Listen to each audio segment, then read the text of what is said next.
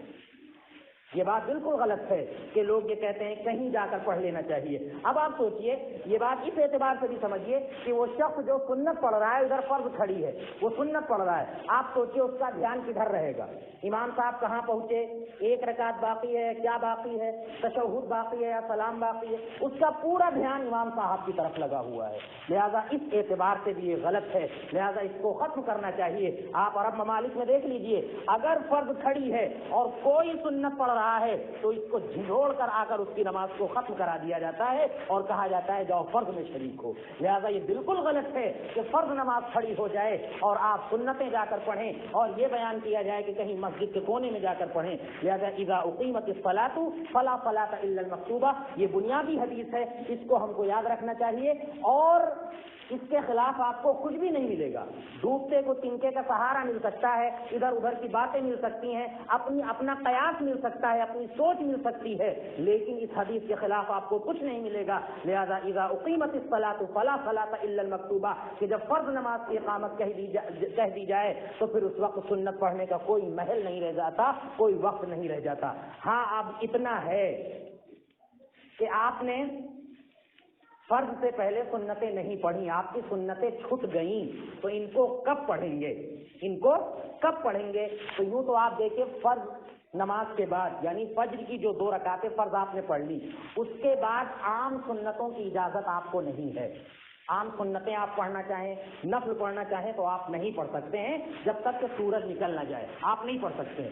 لیکن فجر کی 2 سنتوں کے تعلق سے اللہ کے رسول صلی اللہ علیہ وسلم کی یہ حدیث موجود ہے کہ آپ صلی اللہ علیہ وسلم نے ایک صحابی کو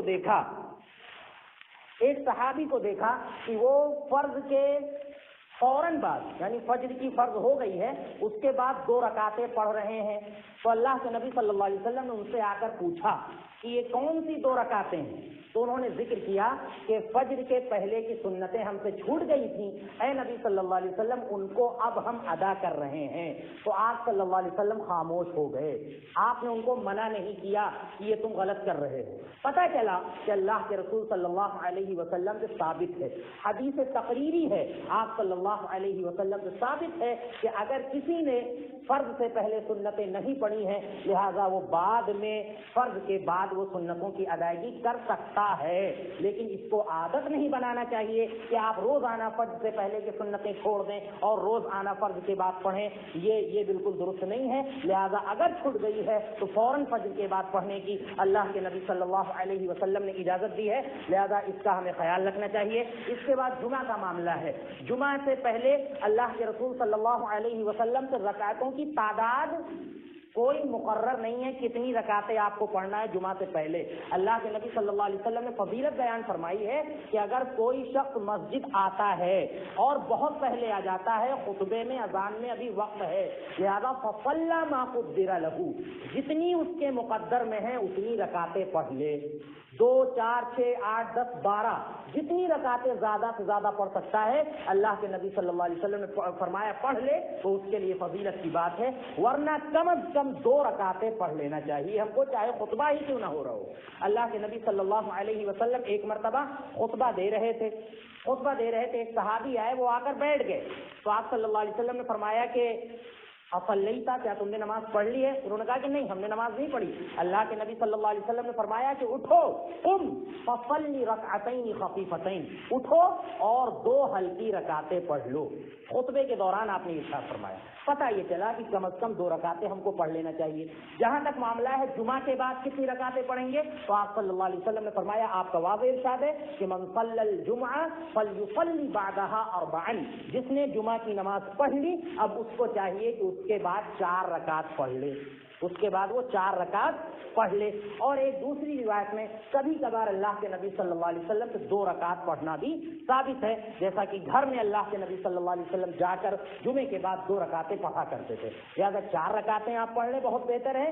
اگر کوئی 2 رکعتیں پڑھنا چاہ رہا ہے کبھی کبھار تو وہ 2 رکعتیں بھی پڑھ سکتا ہے۔ یہ جمعہ کی رکعت ہیں حدیث کی روشنی میں۔ اس کے علاوہ بعض جگہ احتیاطی ظہر پڑھی جاتی ہے، یعنی آج ظہر کی نماز نہیں ہو رہی ہے تو بعض لوگوں نے اپنا دماغ لگایا کہ ظہر کی نماز تو ہونا چاہیے۔ اللہ کے نبی صلی اللہ علیہ وسلم کا دماغ وہاں تک نہیں پہنچا، لیکن ہم جیسے امتیوں کا دماغ وہاں تک پہنچ گیا کہ آج ظہر کی نہیں ہو رہی ہے، لہذا جمعہ کے بعد 4 رکعت فرض پڑھنا چاہیے یا سنت مؤکدہ پڑھ کر ظہر کی ہمیں بھرپائی کرنی چاہیے۔ یہ محض اپنا قیاس ہے اور فاسد قیاس ہے۔ لہذا جمعہ یہ خطبہ جو ہوتا ہے اور 2 رکعتیں جو ادا کی جاتی ہیں یہ سب ظہر کا بدل ہے، لہذا اس دن ظہر کی نماز پڑھنے کی قطعاً کوئی ضرورت نہیں رہ جاتی ہے۔ لہذا ان کا ہمیں سنتوں کے تعلق سے ان باتوں کا ہمیں خیال کرنا چاہیے۔ اس کے علاوہ ایک بات اور ہے کہ جو 4 رکعتیں سنتیں ہیں، جیسے ظہر سے پہلے 4 رکعتیں سنتیں ہیں، سنتوں کے تعلق سے آپ یہ جان لیجئے فرض اور وتر کے علاوہ جتنی بھی رکعتیں سنتیں آپ پڑھتے ہیں، اگرچہ 4 ہی رکعت سنتیں کیوں نہ ہوں لیکن 2 کر کے پڑھنا افضل ہے، 2 کر کے پڑھنا بہتر ہے۔ اور اسی کا حکم اللہ کے نبی صلی اللہ علیہ وسلم نے دیا ہے۔ آپ نے فرمایا کہ صلاۃ اللیل والنہار مثنا مثنا، دن اور رات کی سنت نمازیں 2 رکعتیں ہیں، لہذا 2 رکعت کر کے پڑھنا چاہیے۔ اب رہی بات اگر کوئی 4 پڑھ لے، 4 کی نیت کر لے تو جائز ہے، یہ نہیں کہا جائے گا کہ اس کی نماز نہیں ہوئی، یہ نہیں کہا جائے گا، نماز ہو گئی۔ لیکن بہتر، افضل اور سنت کے مطابق طریقہ یہ ہے کہ جو 4 رکعتیں ہیں ان کو بھی 2 کر کے پڑھا جائے، 2 رکعت پہ سلام پھیرا جائے، اس کے بعد 2 رکعتیں پھر پڑھی جائیں۔ یہ بہتر اور افضل طریقہ ہے، سنت کے مطابق طریقہ ہے، لہذا اسی طرح ہم کو ان کی ادائیگی کرنی چاہیے۔ اللہ رب العالمین ہمیں ان سنتوں کا اہتمام کرنے کی توفیق عطا فرمائے۔ اللہ رب العالمین ہمیں سنتوں کی تعداد اور مقدار کو سمجھنے کی توفیق عطا فرمائے۔ اللہ رب العالمین ہمیں سنت کے مطابق ان سنتوں کی ادائیگی کی توفیق عطا فرمائے۔ اللہ رب العالمین ہمیں 5 وقتہ نمازوں کا اہتمام کرنے کی توفیق عطا فرمائے۔ اللہ رب العالمین ہمیں خشوع و خضوع کے ساتھ نماز ادا کرنے کی توفیق عطا فرمائے۔ اللہ رب العالمین ہمیں تمام عبادات اخلاص کے ساتھ کرنے کی توفیق عطا فرمائے۔ اے اللہ جو بیمار ہیں انہیں شفائے کاملہ عاجلہ عطا فرما۔ اے اللہ ہم سب کو وبائی بیماریوں سے محفوظ رکھ۔ اے اللہ جو اس دنیا سے جا چکے ہیں